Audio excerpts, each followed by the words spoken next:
Welcome back to another episode of The Conscious Artist, a safe space for conversations around mental health awareness for musicians, artists, and all human beings. I am your host, Pallavi Mahidara. I'm a concert pianist and teacher, and I am absolutely thrilled that you are joining us today. My hope for this show is that it will give all of us a sense of solidarity and knowledge that we are not alone, and together, through these conversations, we can create more awareness and change for a healthier future.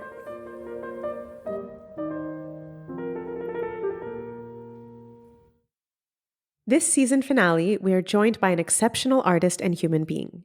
She is actually someone who has been on this podcast before, and it is the first time I'm having a guest return. Her journey has been very transformative, and I'm so curious to hear about it. So please join me in welcoming Suuvi to The Conscious Artist. Suuvi, I'm so excited to chat with you today. Me too. I'm so happy to be here. So last time I had you on the show in season 2, you went by Sophia Bacelar. Could you walk us through the first and most obvious change? Where does the name Suuvi come from? Yes. So I've been getting this question a lot since I went through that name change. And it's actually a name. The origin of the name is Finnish. It's the Finnish word for summer. And I think I came across it on Tumblr when I was maybe 13 or 14 years old. And I completely fell in love with the name. And I always said that it was going to be my first daughter's name if I had a daughter. And basically what happened was I was going through all these transformations in my life, both professionally and personally. And there came a point about 8 months ago now that I realized I needed to actually create a complete identity change, not only for myself, but also for the way people perceived me. Because there was this moment when I realized very, very viscerally that I was not the person I had been for my entire life prior to that moment. So it was, in a way, a sort of rebirth. And strangely, having the new name and the new identity really liberated me because I felt like I was able to start over and be someone completely new. Wow. Oh my goodness. Is this related to the fact that your previous sort of musical identity was more tied with classical music, and that I know you do a lot of other genres and other types of projects now? Does that have any relation? Yes. So from the professional standpoint, I was having a branding issue because I was known as a classical cellist for my whole life, and I started my career very young. So people all knew me in the industry and associated me with one kind of performer and one kind of music. And when I started to experiment and want to branch out of what I was doing before, which was primarily classical solo playing, I realized that it was very challenging for people to accept that. And when I knew that I was going to start releasing new music, a lot of which is coming out this year in 2024, I realized that I couldn't do it under the prior name because it's almost like if you were a company that was known for making sportswear and sports gear, and all of a sudden you want to make like high fashion. Basically, everyone expects you to make sweatpants. People really couldn't accept the idea that I was doing something different. And when I would try to perform new music that I was producing for my audiences, they were really, really confused. So I realized that I needed to create a whole new brand and a whole new identity that still had remnants of who I was and still was me, but was kind of packaged in a different way for a new brand. Wow, incredible. Just like thinking about all of this and imagining how this whole transformation has happened. And I guess feeling constricted by how others view us is like very, very, very limiting. It is. And that's one of the things I think about a lot because I'm someone who's had to undo and change a lot of my self-beliefs and my self-image throughout the years. It's funny, I was asked in an interview just yesterday about self-confidence, and I was telling the interviewer that I was someone who grew up with extremely low self-confidence and low self-esteem, and I had a very negative image of myself. And I had to make a very conscious, deliberate effort in my later life to change that identity because I find that your own beliefs about how you exist in the world and how others perceive you really dictate the reality that you live in. So I felt very, very strongly that not only did I have to change my beliefs about myself, I actually had to change my identity. This reminds me of a quote by James Cooley, which is used in the beginning of Jay Shetty's Think Like a Monk book. And it says, I'm not who I think I am. I'm not who you think I am.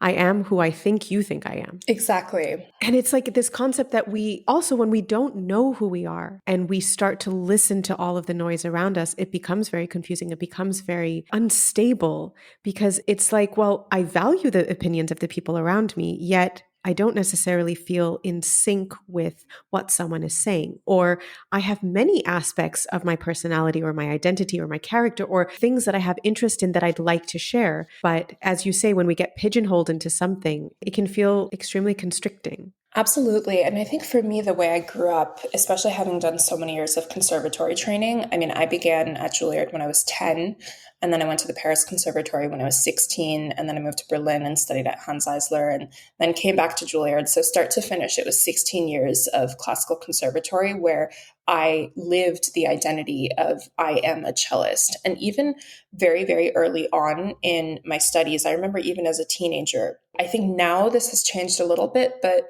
back when I was at Juilliard in my teens, that would have been between 2006 and 2012, there was still very much this stigma when you were trained as a classical musician that if you did anything other than practice your instrument with your free time, you weren't serious.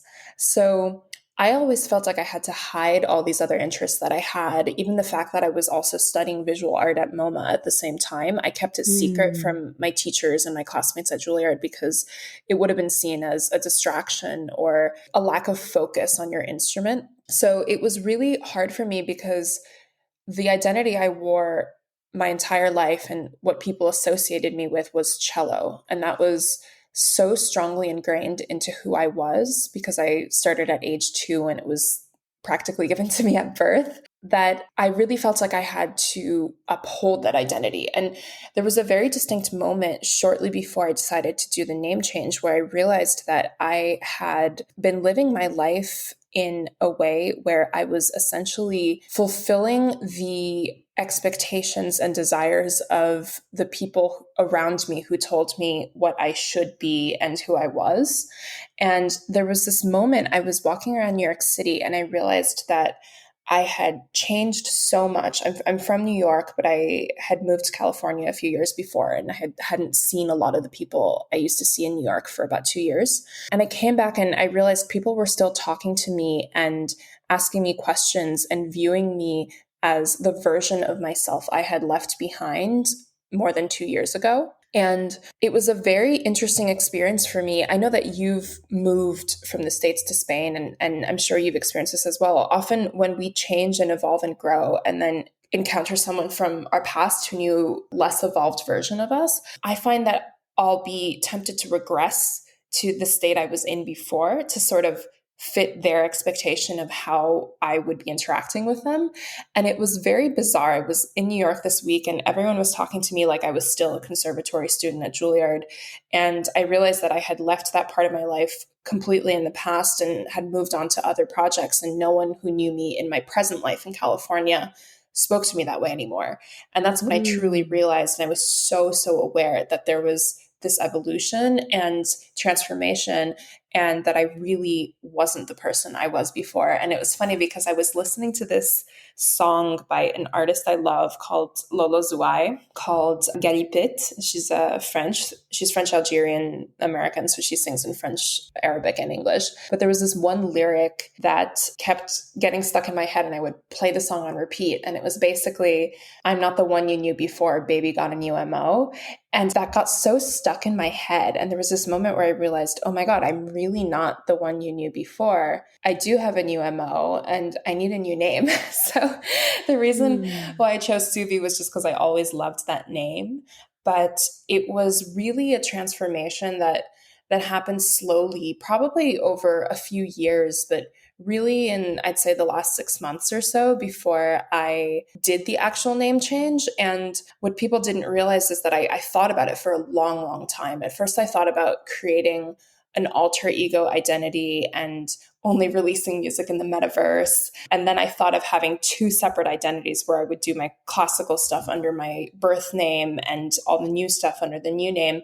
But then I realized that that was going to still create a total identity crisis where I was still hanging on to the past. And I realized that the only way to actually completely make space for the new version of me I wanted to be was to completely close the door on the past version. So many life lessons here.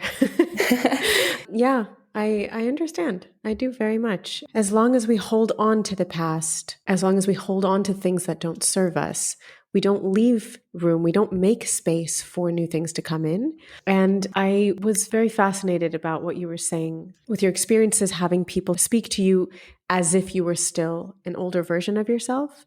And I would say that my transformation has been very acute in these last couple years as well. And my experience has been different than yours in terms of when I am in a situation where someone doesn't know the new sort of transformed version of me and they approach it from an older version. I don't regress, because what happens with me is I start to realize immediately if this person is capable of understanding where I am today, or if this is someone I can leave behind in my past. Ooh, that's very good. That is a very, very beautiful litmus test. And that's something I've actually observed too.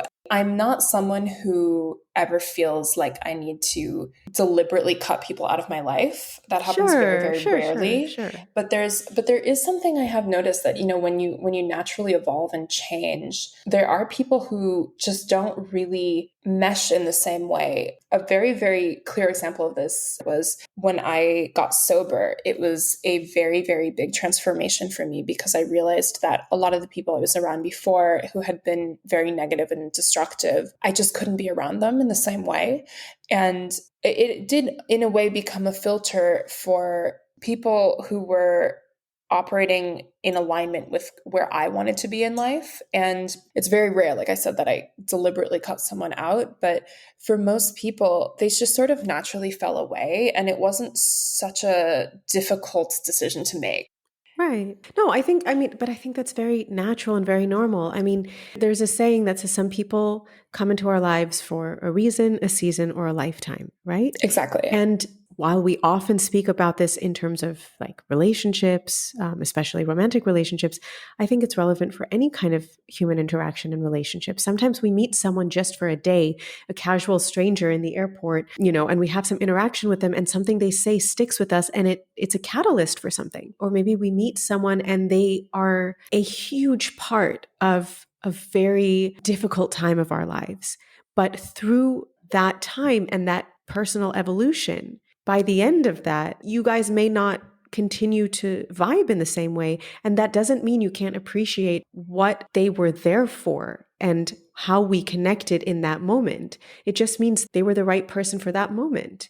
I love this idea and this concept that you can love people from afar. It doesn't mean that if you lose touch with someone that, there was a big falling out or something. No, we're transient people. We're all moving through this world at different speeds, different energies, different times, and we're all on our own journeys and our own paths. And sometimes we'll intersect with people and sometimes we won't. And sometimes you'll love people from afar. And sometimes we realize that this connection no longer serves us.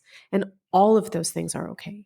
Absolutely. And that's something I was about to bring up, so I'm glad that you touched upon it. The idea of loving someone from afar. There have definitely been people where I have had to make a decision to view them with compassion and acceptance, but also recognize that I couldn't be close to them in the way that they expected to or wanted to.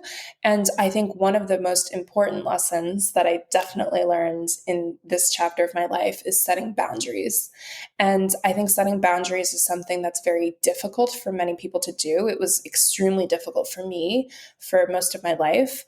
And because of that, I often just allowed a lot of behavior or actions to be present in my life that were not positive for me. And I've learned that being able to set a boundary it's hard because it is saying no. But another thing I think about a lot is every time you say yes to something, you're saying no to something else, because we all have limited time and energy. And I've just been very clear in my life during this period about only really putting energy and allowing energy into my life that is positive and aligned with who I want to be and where I want to go. And because of that, I've just naturally set a lot of boundaries with people where I just don't give them access the way I used to. And I've found that that actually is a huge act of self-care, because when you do that, it allows you to take that energy and channel it into things that are more positive for yourself. I am so glad that you brought up boundaries. Yes. Since we last spoke, which was like 2 years ago or something, I think almost it's 2 years ago. Yeah. almost 2 years ago. Not to toot my own horn, but I feel that I have become quite a queen of boundaries in a very healthy Yes. way for myself so that I can show up well for myself and for others. And the thing about boundaries is that it's not to push people away. It's not to keep people away. It's to maintain the relationships you have with others in a healthy way. Yes. And I was like you, growing up without boundaries, as a people pleaser, thinking that it was selfish if you say no, all of this stuff. And I mean, it came to the point where I was just self-abandoning everywhere. And now I ask my body if it's right for me. Like, I listen to my body. If I'm in a situation, for example, let's say I'm going out with some friends and we're in a space and I don't really feel comfortable. That's my body telling me, nope, this is not right. Mm-hmm. Now, maybe I want to spend time with my friends and that's fine. Or maybe I am in a group of people and someone starts talking to me and I don't feel safe, or I don't feel well in the energy around me. That's showing me that this is not right for me. And so I feel like that's been my first step, at least, to like recognize where I feel well and where I don't. And it's the same thing. Let's say somebody asks like, "Hey, are you available for this project?" If my instinctive bodily response is like tightening or sort of like cringing, that's a no. Absolutely. Of course, then you have to look at it and maybe it's, a huge paycheck or a really prestigious thing, and then you might want to rethink it. You know what I mean? Like, I feel like just listening to ourselves is the first step, and then learning how to practice saying no, especially to those that we love, because sometimes it is easier to say no to somebody we don't know or we don't care about as much. Or, I mean, I don't mean that in a bad way, but there's more detachment. But learning to say no to the people that you do love and you do care about is 100%, like you said, an act of self-care. Because when we can show up for ourselves in a healthy way, we can be our best versions for others. Absolutely. And I'm so glad you also mentioned the thing about how your body feels, because that's another very big thing I've learned to feel comfortable with over this last year or so. I have found that every time I ignore that gut feeling that something is off, whether it's the place I'm in or the person I'm talking to or the project I'm taking on, it always comes back and kind of bites me in the ass. And Yeah. I've just noticed that I've really, really learned to trust that gut feeling of going towards what feels right and moving away from what doesn't feel right. Because I think deep down, there's so many studies about this, how the gut is the second brain. We are instinctively picking up on so many cues based off of just our life experience, and even things like how we physically feel like in our body in that moment. And Yes. I think I talked about this in my last interview. I'm a big proponent for the idea of living in your body and feeling your feelings. I'm a big fan of The Body Keeps the Score. And when I was dealing with a lot of PTSD a few years ago, one of the major things I had to do to work on it was learn to feel comfortable again in my physical vessel, because this is ultimately the thing that guides us throughout everything we experience in the world. And I've become very, very good at filtering out the things that don't serve me. And I find that deep down, we always know. Like, I've had incidents where something went wrong in a business deal or in a project or with people with whom I was interacting. And I always think back to when I first met them or when the project was first proposed. And there was always this gut feeling that just something wasn't right, something was off. And I've always just found that when I ignore that, it doesn't lead me to the best places. And vice versa, I feel that there have been many instances in my life where I've met, like you said earlier, it could be a total stranger, and I've just had this instinctive feeling that I need to get to know them, or I need to talk to them, or whatever. And I do. And I've always found that those people end up being really special in my life. So I've just learned to trust that, that sixth sense or that instinct, whatever you want to call it. Intuition, absolutely. I mean, our intuition is there for a reason. Our intuition is there to guide us. But most of us have never been taught how to listen to it. We're not taught how to recognize that voice.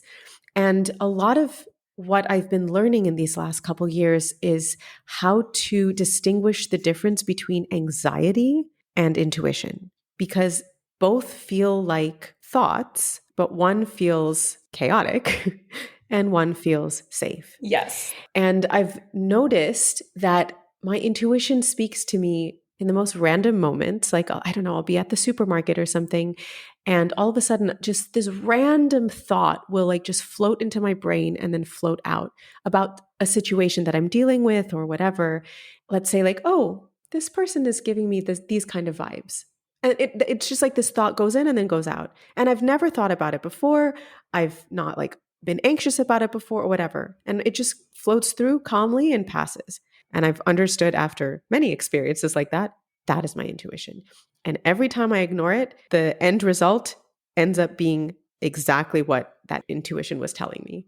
Yeah, I saw this quote the other day because I'm also someone who naturally is very prone to overthinking and anxious thoughts. And a friend of mine sent me this thing that said, overthinking is underfeeling. And I saw that too. yeah, it's incredible. It's and I incredible. realized every time I start to listen to the anxious spiral of thoughts that are telling me all these different crazy things, I'm actually just not really sitting in my body and allowing myself to feel what I deep down know is reality. And I started practicing transcendental meditation a year ago, and I have found that meditation has been the single greatest tool in allowing myself to understand and feel what I actually am feeling. So I had known about TM for years. A lot of people I admire, Ray Dalio and David Lynch, I'd read their books and they always talk about TM. And several of my friends practiced it and I kept on hearing about it.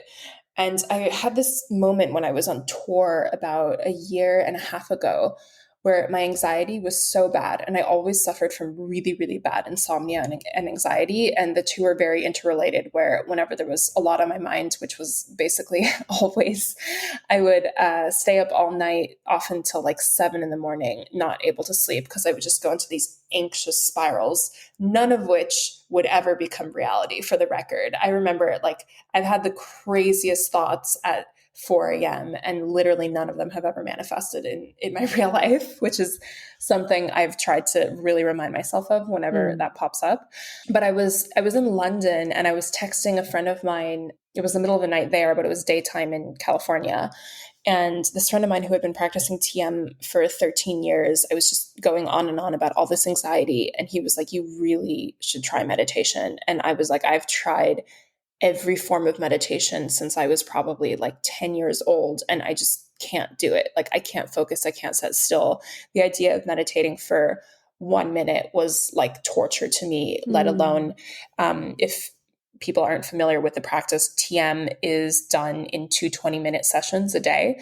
So the idea of sitting for 40 minutes was just insane to me. Right. Yeah. Right. But what was interesting was I kind of said no to that friend. I was like, there's no way I can do this. But then a couple months later, I was really starting to think I need to do something about my anxiety because I was aware that it was the single biggest detriment to my entire life. And a friend of mine mentioned this book called Supermind, which was written by a scientist. And it's all about the scientific side of TM. And I was always very suspicious of it because I was like, this is a little bit woo-woo. Like, I don't know if this is real. But after I read that book, I was like, you know what? Like, I have to try this. So a year ago, I went through the training. It's a 4-day training you do at one of their centers. And afterwards, it just completely transformed my life. Even if you're not a spiritual person, there is proof that, just sitting and being with your thoughts every day is incredibly transformative. I think the biggest thing that TM helped me with was actually facing my thoughts, because I used to try to control them and suppress them or ignore them. And instead, through these 20-minute sessions, I would actually sit with them and embrace them and really hold them in my mind and allow myself to feel them and really understand where they were coming from. And what I loved about TM was other methods of meditation that I tried before, they always encouraged me to not think and try to eliminate thoughts. And TM actually allowed me to sit with them. You're allowed to really think anything that comes through your head.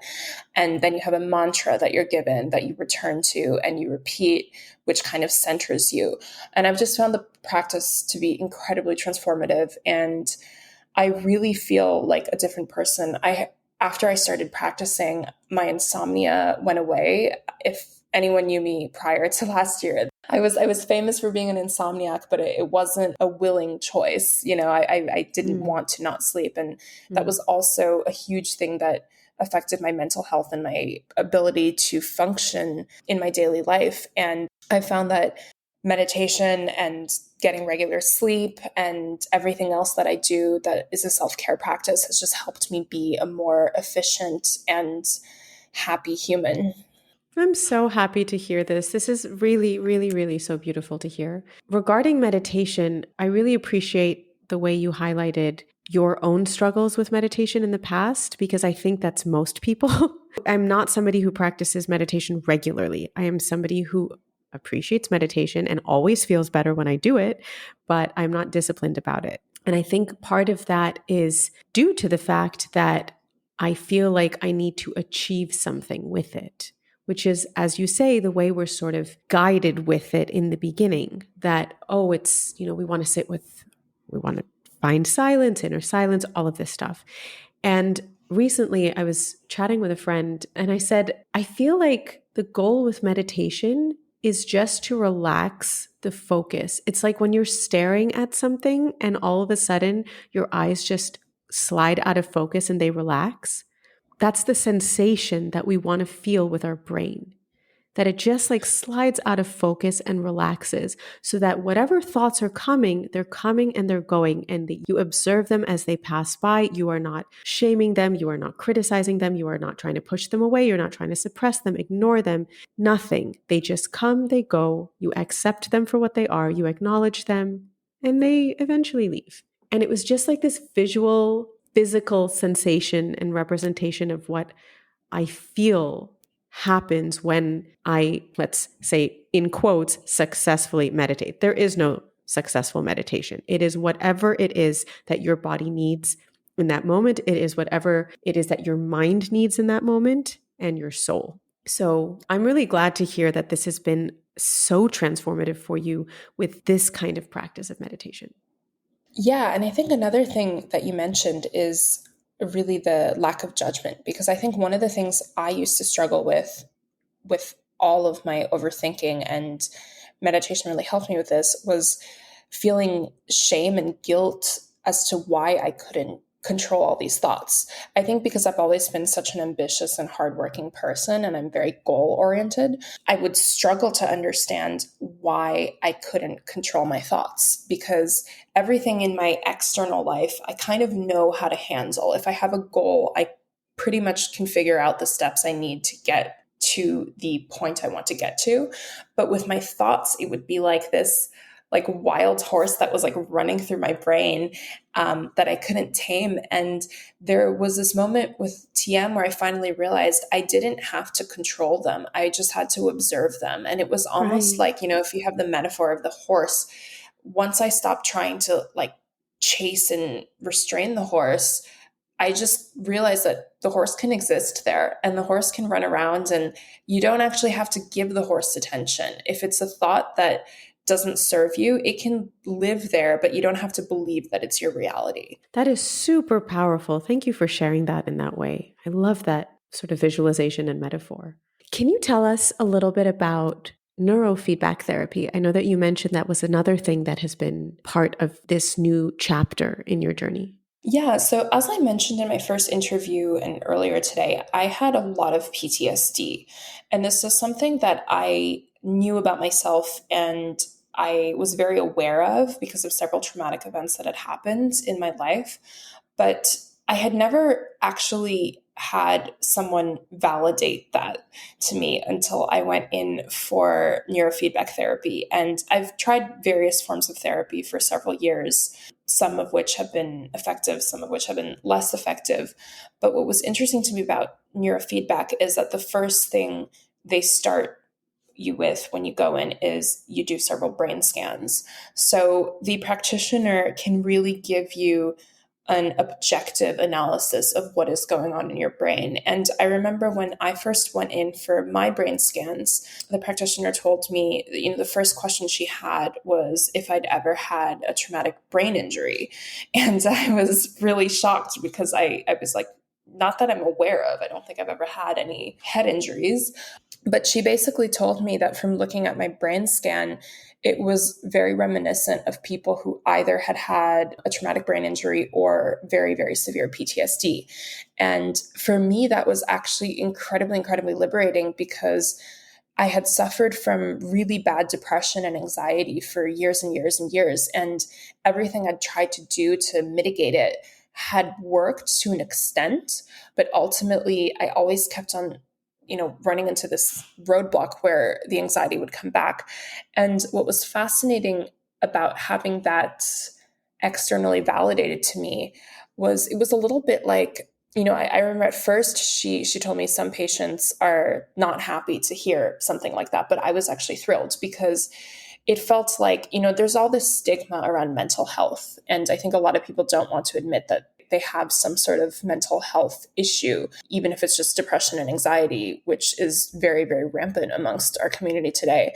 And for me, being told that my brain scan showed that was the equivalent of, if I had really bad back pain and gotten an MRI and been told that I had a tumor. And the great thing is that once you know what a problem is and that there really is a problem, then you can diagnose it and treat it. And similarly to, getting a tumor removed, the great thing about neurofeedback is once they realize what's not really aligned in your brain, they can reprogram it. So the way neurofeedback works is that you go in for a session a couple times a week and you are wearing this, it kind of looks like a cap with a lot of wires coming out of it. Mm-hmm. But what it does is it's a little bit like, have you ever heard of EMS therapy where they stimulate your muscles? It's Mm-hmm. basically the same thing, but for your brain waves. So I see. over time, you go through these sessions and it regulates your brain waves so that they're closer to baseline and normalcy. And I just found that for me, it was incredibly effective. And after several sessions, you could actually see on the scans that I was reaching a state of greater equilibrium. Wow. And that was just incredibly, incredibly validating for me. And I think one of the great things about neurofeedback is it's very objective and it's something where with traditional therapy, a lot of what you tell a therapist, it's still open for interpretation. And, you can have a good therapist or a bad therapist telling you certain things that could help or make your situation worse, which is something I have experienced with certain therapists that weren't maybe the best in the past. Right. But yeah, with neurofeedback, what I loved is that it's an objective analysis of what's going on in your brain. And then you're given a very clear treatment. And over time, you can see on a graph how your brain is improving. This is so fascinating. Could you get a little more in detail about what you mean by treatment? Yeah, so essentially over these sessions, over time, you retrain your brain to be at a state that's healthier for it. So, for example, in my case, I had a lot of anxiety and that was showing up on my scans. And you could see when you would go into the session, you're basically in front of this screen. The way it works is that you watch this screen and the screen slowly goes dimmer or brighter, and your brain naturally wants the screen to stay bright. So, what it does is that it trains your brain to want to be in that ideal state by showing you the brighter consistency on the screen when your brain is heading towards a more regulated frequency. So these are basically monitoring your brain waves. This is super fascinating. And you said you've been doing this for like a year? Yeah, so I've been doing it for a couple months. It started out with my younger sister and her boyfriend. They both did it and they both really benefited from it. And then several family members and friends also did as well. And over time, we all found that it really, really impacted us positively. Okay, very interesting. And I also appreciate that you mentioned about the pros and cons of normal psychotherapy. As my listeners know, as you know, I've had a wonderful therapist for the last couple years. She's really helped me in my own transformation, giving me the tools to be able to handle everything that keeps coming my way. But I'm also very aware that mine is a lucky situation, and there are many people that don't have positive experiences with therapists. And so what I like about what you're explaining about neurofeedback therapy is that it sounds like it's much more objective, and it allows one to sort of more objectively and in a detached way rewire the things that one feels are not working for them in the best possible manner. Yeah, so I have gone through several therapists throughout the years, and I found that some of them were not effective and actually caused a lot of negativity and adverse effects, rather, in my journey through mental health. I think that one thing that's very, very important when finding a therapist is making sure you really click with that person and that you really feel comfortable speaking to them about everything in your life, but also that you feel that the feedback that they're giving you is helping you. And I think one of the mistakes that I made in the past was staying with therapists for too long who were not really the right therapists for me. And something I really tell people when they're embarking on therapy is that it's okay to try a bunch of them. And it's also okay to change your therapist, even if you've been with them for a very long time. And I think that's something some people are not really encouraged to do, but I think it's really, really important.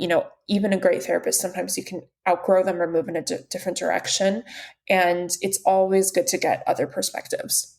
I love that you said it that way. And I really agree with you. I remember when I was looking for a therapist back in 2020, I mean, I literally Googled English speaking therapists in Madrid, and I came across a bunch, was looking through, 20, 30 different websites, and just going intuitively, how did I feel when I was looking at their picture, reading about how they engage with their practice, and just going by instinct. And I remember that I felt something very peaceful and calm when I looked at my current therapist's website, the way she explained about her own practice, what she has researched on her own. And I saw that she used different types of therapy and some alternative types of therapy. And I felt that for me was a sign that she was open-minded and perhaps would be able to even understand parts of my Eastern culture, that despite her being a Western person, there could be understanding there, something like that, something that we wouldn't even really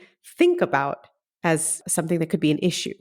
And I remember it was just very intuitively, very instinctively. And I tried a few, and the other ones, I just did not feel comfortable. And the second I started talking to her, within like 2 minutes, I was like, yes, this is the right person. And going back to what we said about intuition, I think that is why we have to learn. If we haven't been taught, then we have to teach ourselves, and we have to train ourselves to listen to our body, our gut, and our intuition, because it's always speaking to us. In addition to listening, I think we also have to learn to trust, because I think there are definitely, it's interesting what you mentioned about someone who understands your Eastern background. I am very multicultural, so I'm half Chinese, half Cuban. I was born in the States, but I lived in Europe from my early teens through my 20s.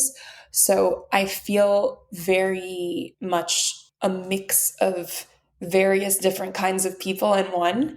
And I've felt that there were certain therapists who didn't understand. For example, I have a lot of racism trauma, and I experienced a lot of bullying when I was younger and even in older years in regard to my race. And that was something that I struggled to talk to certain therapists about, because I felt that they didn't totally understand the experience of what it was like to be a POC woman, having operated in multiple different countries and tried to assimilate, where assimilation wasn't ever truly possible for me because I am not one thing. And that's something that I think is very challenging when you have very specific needs, whether it's in regard to race or sexuality or gender, where finding someone who maybe shares that experience can be very helpful. I could not agree more. And listening to you speak about this, it's the same thing with your musical identity, no? Like, Yeah. you have so many different aspects of you that being, either pigeonholed or being made to feel that one aspect of you is not okay is, of course, going to create internal discord and conflict and confusion and chaos and anxiety. And I'm just so happy to hear. I mean, I hear the difference in your voice as well from 2 years ago. I'll be honest. Like, Aw, I can thank hear you. that you're more peaceful and you're calmer and you still have the same essence that you had then. And you and I have never met in person. These have been our two biggest conversations. These these That's two episodes. crazy because I And feel like we talk pretty regularly. I know. And then that's the crazy part, that like I feel like I know so much about you despite the fact that we've never met in person. And yet that's the beauty of being able to share these kind of conversations. I mean, I do hear the difference. I can feel the difference. And I'm so happy for you in this transformation journey. And I see that and I relate to it a lot from my own. And I so appreciate you sharing everything with us today. Yeah, and I think honestly, sharing is one of the things that has helped me the most. I mentioned this to someone recently. I used to be someone who never really liked to share anything vulnerable about myself because I was afraid that it would be perceived as a weakness and that weakness could be exploited. And that was because I was that kind of person before, where I had been exploited for things I had shared to the wrong people. And I think that's a very important thing. I have found, however, that throughout the years, by sharing experiences very honestly, without having any expectations of it, because I think sometimes we share because we're seeking validation or comfort or approval, but sharing from a genuine place of just sharing has forged a lot of the most intimate and trusting connections that I've had with people.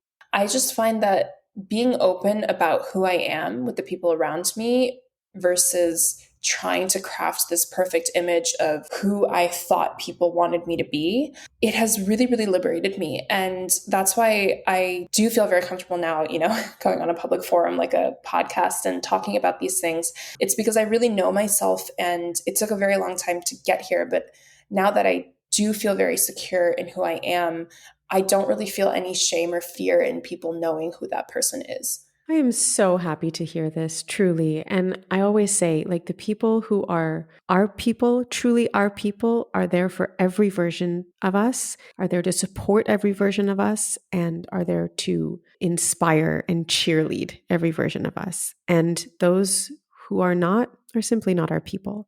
For me, vulnerability is being our true, authentic selves. That's it. And living from that motto or mantra has been so transformative for me in order to feel safe to show up as myself, in order to feel inspired to show up there for others. And so hearing your story, hearing all of this, I'm so glad that you came back on the show. Thank you so much for being here with us today. Thank you for sharing everything you've shared. And I'm just so excited to continue to see your journey. Thank you so much. I really appreciate it. Thank you all so much for listening. I am truly grateful for the support from each and every one of you. If you would like to submit any questions or topics for us to address on the show, you can send us a message on our Instagram page @ConsciousArtistPodcast. Help us to spread more awareness by sharing this episode with your friends, your colleagues, your teachers, and your students. And don't forget to subscribe wherever you get your podcasts. Sending you all so much love and strength, and we will see you next time for another episode of The Conscious Artist.